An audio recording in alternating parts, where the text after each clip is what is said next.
I don't make enough videos around here, so, well, what can I say about that? Well, what if I don't want to? What if I think the previous season and a half of Horse was a bit tatty, and I couldn't be blackmailed into pretending I care? Surely there are other things worth my time. It's Anthony Sees My Little Pony Season 5 Rundown Spectacular! I don't pony up enough, huh? Well, here's a whole year of it in one go. Episodes 1 and 2, two-parter. Cutie Markless, aside from sounding like a perfect description of Sandra Bullock in Miss Congeniality, is actually not the collective names of the 92nd and 90 frickin' way to Cold Saharan Sunset. I'm eating a 4-layer deja vu cake right here. Oh yes! Here's one we prepared earlier. Episode 3, Castle Sweet Castle, wherein Twilight doesn't like her new castle abode and really wants her problem. I mean, just look at it. And so her friends try to help through the power of song. I was going to complain about that, as well as Rarity sticking gemstones on cupcakes, right up until they kick everything that happens in the song in the teeth upon realization that they've just ruined Twilight's home through the wonders of bad taste. That's funny. Also, good cartoon pancakes. Ask Ratatouille director Brad Bird, and he'll tell you that good cartoon food is actually tricky to render. Yes, you're taking Twilight to the spa. Great! I've been meaning to get my claws done. Oh, I'm in now. Let the little dude have his breakfast! What the fudge? Episode 4, Bloom and Gloom, a show wherein the custard one gets herself stuck in a frustrating dream sequence fake-out loop, about which I would have told you not to bother, right up until Princess Luna appears and teaches us all to love ourselves for who we are. She might have said to every single grown-up person watching ponies on the internet. Via what looks suspiciously like the Brony Rift Cafe?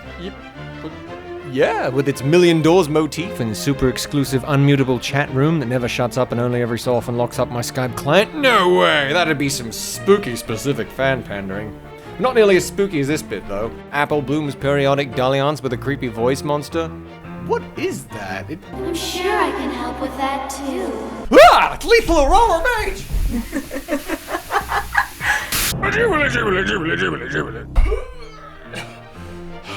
Dude, this episode. Number 5 is Alive. Thanks for the Memories. Or the one where Rainbow Dash is crushingly stupid on account of her pet going into hibernation. I think we're supposed to feel something here, but oh, I'm sorry, Dashy. Your malicious damage of property's getting in the way of the moral. Also, this. Prepare yourselves, every pony. Winter is coming. No, that's rubbish. Winter is coming. All right, thank you. Who was that guy? This story might have been about coping with death or loss and, well... Are we ever gonna get to learn what happened to Applejack's obviously dead parents, or what? Episode 6, Appaloosa's Most Wanted. A dubious tale about discovering who you are that wrecks the only thing about cutie marks we're ever consistently told. So now it's possible to get one of these things before you realize your passion in life. Okay. I do like this character, though. He reminds me of someone. And I jump up and down on this show whenever it futzes a moral message, so when the kids stick up for truth in the face of Applejack's evil eye, I should at least award a gold star for that. Simpsons already did that, back when it was good. But that's not really a criticism, is it?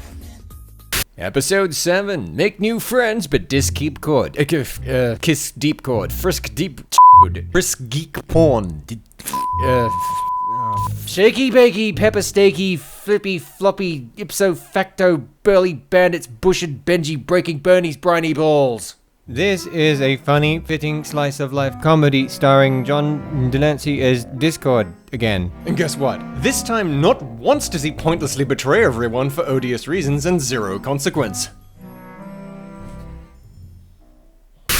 In episode 8, we're after the lost treasure of Griffinstone. Now here's a super sickeningly sweet show that rather unceremoniously dumps us back into the presence of Gilda the Griffin, who, last we saw, parted ways unfavorably. So our stalwart heroines have got to go and save a whole town of griffins by doing the friendship and things and blah blah blah blah blah. It is at least sweet to see the bearers of elemental harmony trying to right this train wreck, as well as win back Gilda. But if you ask me, this script's a little light on the subtlety for such a time-honored tale. It's been freaking done before, try harder. Episode 9, Musical Lesbian Housemaids. Slice of Life, otherwise known as the 100th Episode Spectacular, or 22 short films about Springfield. This video spanked the fandom so hard the squeals at least managed to penetrate my isolation tank. But with this story being such a writhing mass of amorphous plot points and payoffs, trying to nail it to one single opinion gives me a pain in the ass. And I'll leave it up to you whether you should hate it or be secretly into that sort of thing. Best I can add is to illustrate my strongest reaction to it by asking, if you're gonna go to all the trouble of retro-engineering a background character into Doctor Frickin' Who, then surely it would behoove you to have him doing Doctor Who stuff? So Derpy shows up and she's like, I need help. And he's like, I can help. I'm an ancient time-traveling gypsy wizard or something. And then he just walks away to spend the rest of the day hanging out with Jeff Lebowski and crew, who apparently make clothes now? When did that happen in the movie? Hey Coens, now that you're done writing Spielberg movies, can you come and assist the pony people? They're ruining the dude! Well, the whole episode's kind of like this. Makes me wonder why they even bothered. Fan servers can be a lot of fun. I do hope they try it sometime. Episode 10 is Princess Spike. The Dragon Kid lies his way into trouble after being explicitly warned not to. This all could have been prevented. Yet probably by paying closer attention to the child, you implicitly left in charge, Cadenza. Episode 11, Party Pooped, otherwise known as Yuck Smash. There's a lot going on in this episode that'd have you believe you could round trip 2.5 empires in an afternoon. But when the world's worst ambassadors show up to wreck the joint, her friends learn to appreciate Pinkie Pie more, while she learns to throw even better parties or something. Now, I had the true joy of a nice chat with the brief fellow who wrote this, his first entry into the series, and he related to us that this episode, full of last-minute scrambles, was itself written in a bit of a dash to the deadline and featured a bunch of stuff ultimately altered or cut. This might go some way to explain the odd concessions it makes to force all its pieces together by the end. But you know what? I appreciated it. And I'm not the only one. Overall, I enjoyed it, and I had fun with some of the slapstick. Nick Calphone, this is a pretty good first entry. Yes. So, you know, Best of luck to I you. know you guys usually can't watch stuff in the fandom because of contracts, but keep up the good work, buddy. What some of us understand, I guess, is that it thoroughly sucks when some upstairs people think better of you and fiddle with your writing. Everyone else relax, though, because even if, like me, you did happen to enjoy this, you're probably not alone! Ha-ha! Boom, boom! On the 12th day of Hearthswarm, my true love sent to me a show called Amending Fences, which I'm pretty sure is meant to mean mending fences, the age-old adage in reference to the restoration of something, in this case, a friendship, and in which those of you who have done 4th grade could tell me the definition of an amendment is already implied, leaving us with this mutated metaphor of a title, making amends to fences. I say, are you trying to be clever? Is that it? A bunch of clever clappers now? Right, where's my clever hat? Right, there we are. Clever hat, yes, here we are. Oh, very good. Clever. Oxford! So, how's the episode? Clever! As the stalwart princess of Harmony finds herself compelled to fix a friendship she fouled up in the first episode of the entire series. Could this be my beloved continuity? Whoa! I must protest. Cosmo logic would never shush any pony. Not even in a library. Your Highness, if you're not going to give away that illustrious townhouse loft, you could at least give Madame Catfancy there a low rent. No? She's still content to live in Tumbledownton Abbey? Wait. Twilight broke the front door, but no one's fixed anything else in the...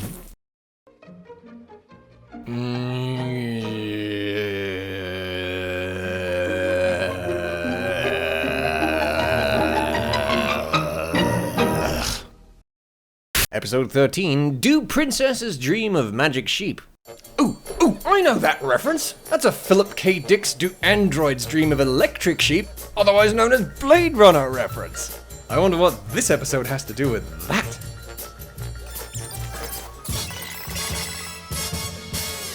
Oh, nothing. Okay. Well, you get a pass for being at least somewhat interesting, I suppose. As though handcrafted to be the final nail in the coffin of the last chance, a Canterlot As though handcrafted to be the final nail in the coffin of the last chance, a Canterlot wedding had of making any sense. Ex-Nightmare Moon, Princess Luna, has been thoroughly kicking herself since Season 1, and it's down to Twilight and crew to point out that that's a very bad idea for someone who can conjure indefatigable monsters at will and invade everybody's dreams simultaneously. At its heart, here's a relatable story of, forgiveness and letting go of unnecessary guilt, all wrapped up in a great big high-concept bow. You know what? I like it. Also seen with St. Tabitha talking to herself.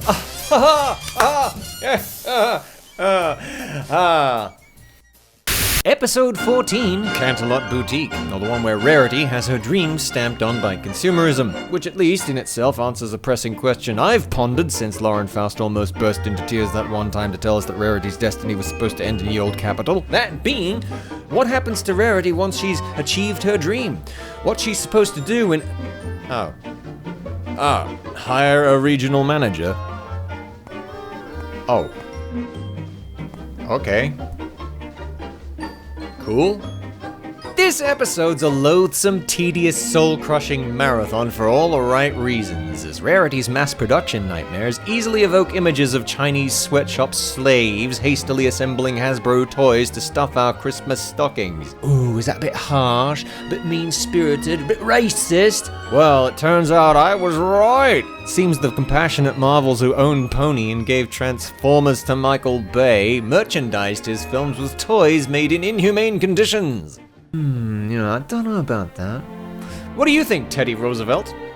There is no danger of a revolution in this country, but there is grave discontent and unrest, and in order to remove them there is need of all the wisdom and probity and deep-seated faith in and purpose to uplift humanity we have at our command.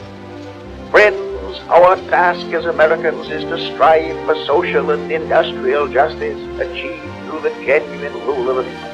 This is our end, our purpose. But in our hearts we must have this lofty purpose, to strive for it in all earnestness and sincerity, or our work will come to nothing.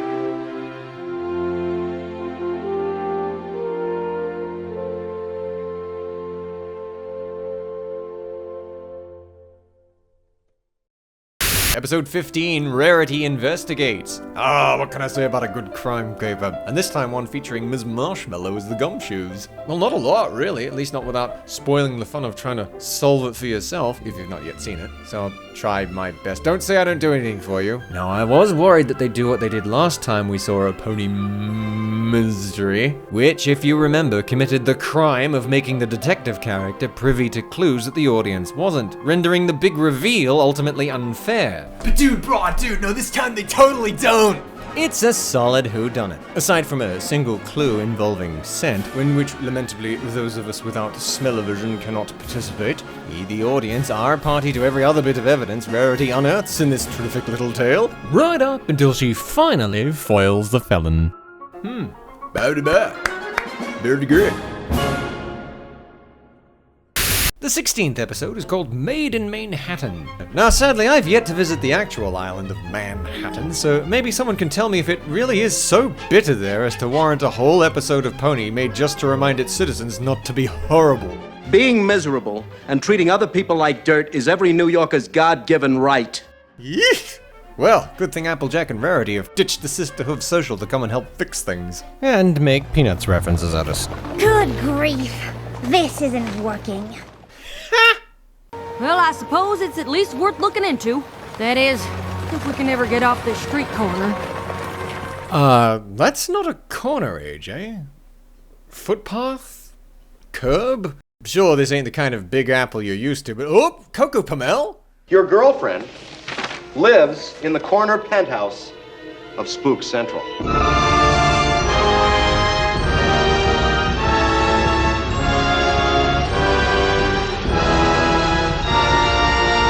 Not my girlfriend.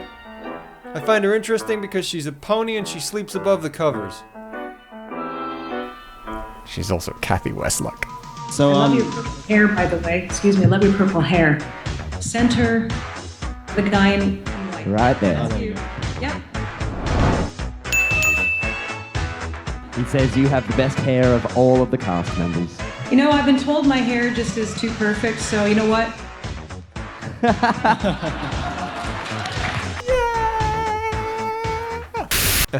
Now, episode 17 would be the other half of the previous story, Brotherhoo Social, the one in Applejack's absence where Big Macintosh tries to do something nice for his little sister when she's left with no one to attend a girls-only shindig. And, well, feast your eyes.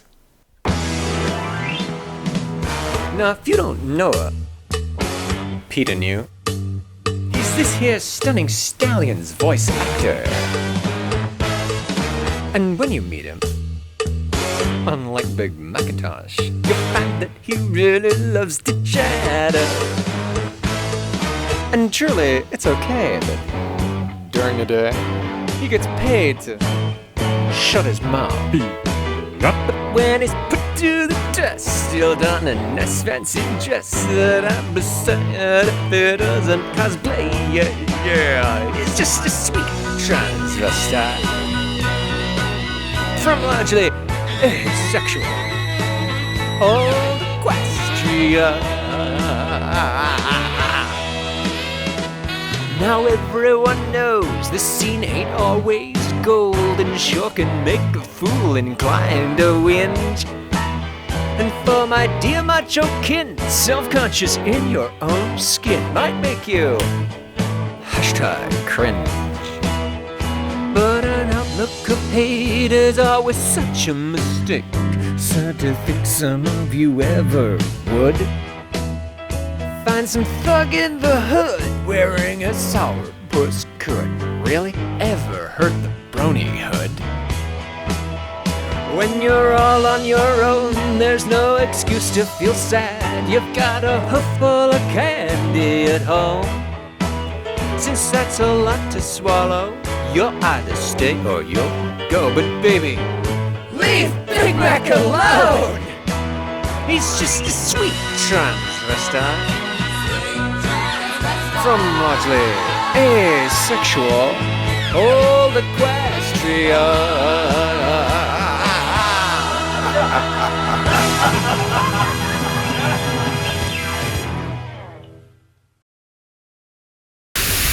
If you didn't enjoy the preceding song, then just remember that because someone else probably did, that must mean you're wrong. Episode 18 is called Crusaders of the Lost Mark. These people really like Indiana Jones, don't they? Well, alright, what you got? When we take a little time off, we end up helping other ponies figure out their true talent. Yeah, and I think that's way more important than worrying about our cutie marks. Don't you? Absolutely. So what do you say, Crusaders? Want to just focus on helping others find their cutie marks? Yeah! What's going on? Cutie marks! They're amazing! We all got the same cutie mark! Cutie mark Crusaders forever! We were searching for cutie marks for a while there. So many ways we've tried before, but we kept on trying more, 'cause the cutie mark Crusaders don't give in.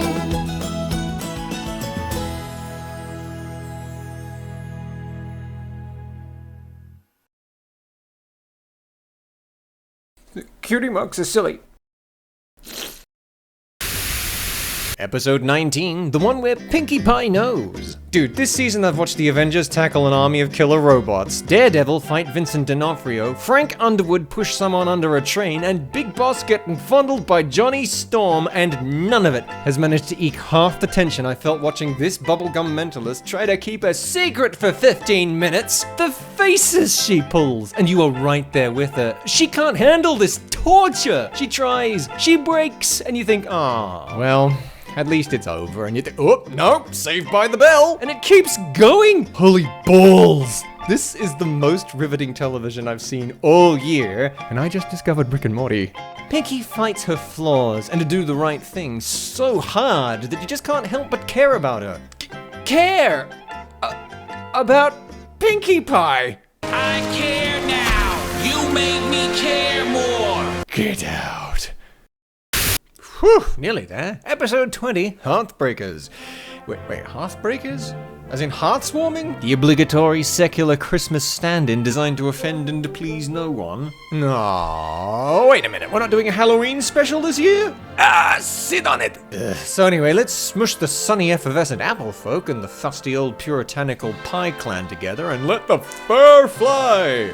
Cue a little lesson about appreciation and acceptance, and the spirit of not Christmas lives on. The whole time we're teased about AJ and Pinkie's linear relationship to one another. But damn it, Janet, that ain't a deal breaker.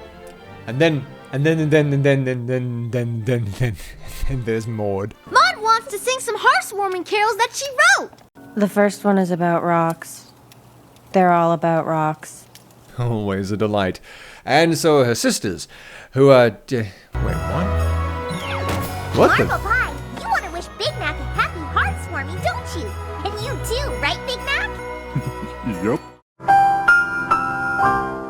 Episode 21 is the scary Scaremaster. Wait, the Halloween episode? Yeah, read it and weep. 21, yeah. For reasons I couldn't be whipped into looking up, this really does come after the Not Christmas episode. But anyway, it's not a bad little tale. A waste of Flutterbat, maybe. Its main problem, though, I sat there the whole time thinking, isn't anyone gonna get Angel his carrots? Hello? Fluttershy? Hungry bunny? Trust me, I wouldn't yank that chain if I were you. Oh, no, he's cool with it. Wait, what? Consistency is nice. I guess not as nice as an episode where Fluttershy overcomes a personal fear while sticking up for herself. Episode 22, What About Discord? What about Discord? Episode 23, Hooffields and Alright, 22. This time Discord's horrendous jokes are all part of a plot to get under Twilight's skin, delivered in such fashion that in real life totally wouldn't end with everyone in tears. Now where was I? Oh yes, episode 23, Hooffields and McCults. Oh, I know that reference! That's a reference to the historical Hatfields and McCoys, the feuding post-bellum South 19th century chuckleheads, often cited as inspiration for Mark Twain's Grangerfords and Shepherdsons in Huckleberry Finn. I wonder what this episode has to do with that. Oh, everything. Okay. Two warring families in desperate need of a friendship lesson get the 5-star Fluttersparkle treatment, meaning this time the local yokels don't end up killing each other. Nice! I wonder though, does this story still work without all the death and gore of the source material? Does this sort of tepid plagiarism not perhaps lose more than just its teeth? What would Mr. Twain think? What do you think? Now, episode 24, the main attraction, featuring a central character knows the guest star from her youth trope. Great, though there is quite a bit of singing in this one. Relax, I'm not prodding that hornet's nest again. No. And from its decent moral to AJ's summertime full freckles, it's a sweet show. I can... Hello? Excuse me, Mr. Cannon. The device is prepared. Already? Yes, sir. It's time. Good Lord.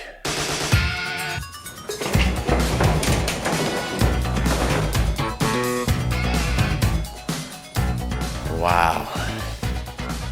Episode 25. That's the season finale, John.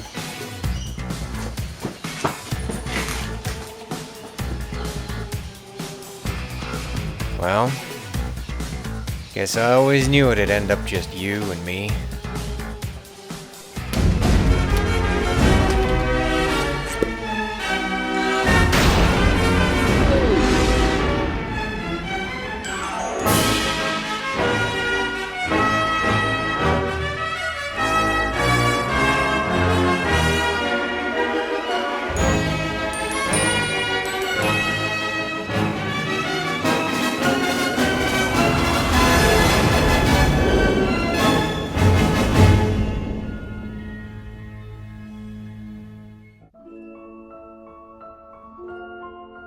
Well, here I go again.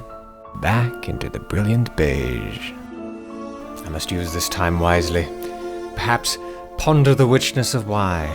Contemplate the meaning of life and my place in it. What a crushing bore.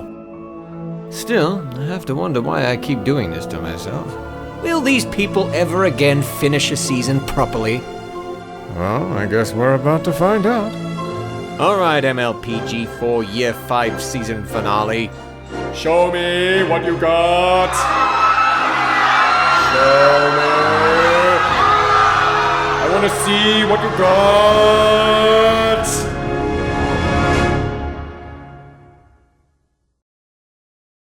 Muriel cigars, Muriel air tips. And now, Edie Adams and the High-Lows. Have you noticed how many more people now are turning to cigars? Notice the Muriel air tips. It's a wonderful small cigar. There's a flexible holder, neat and slim on every air tip too. As a thoughtful modern smoker, that can mean a lot to you.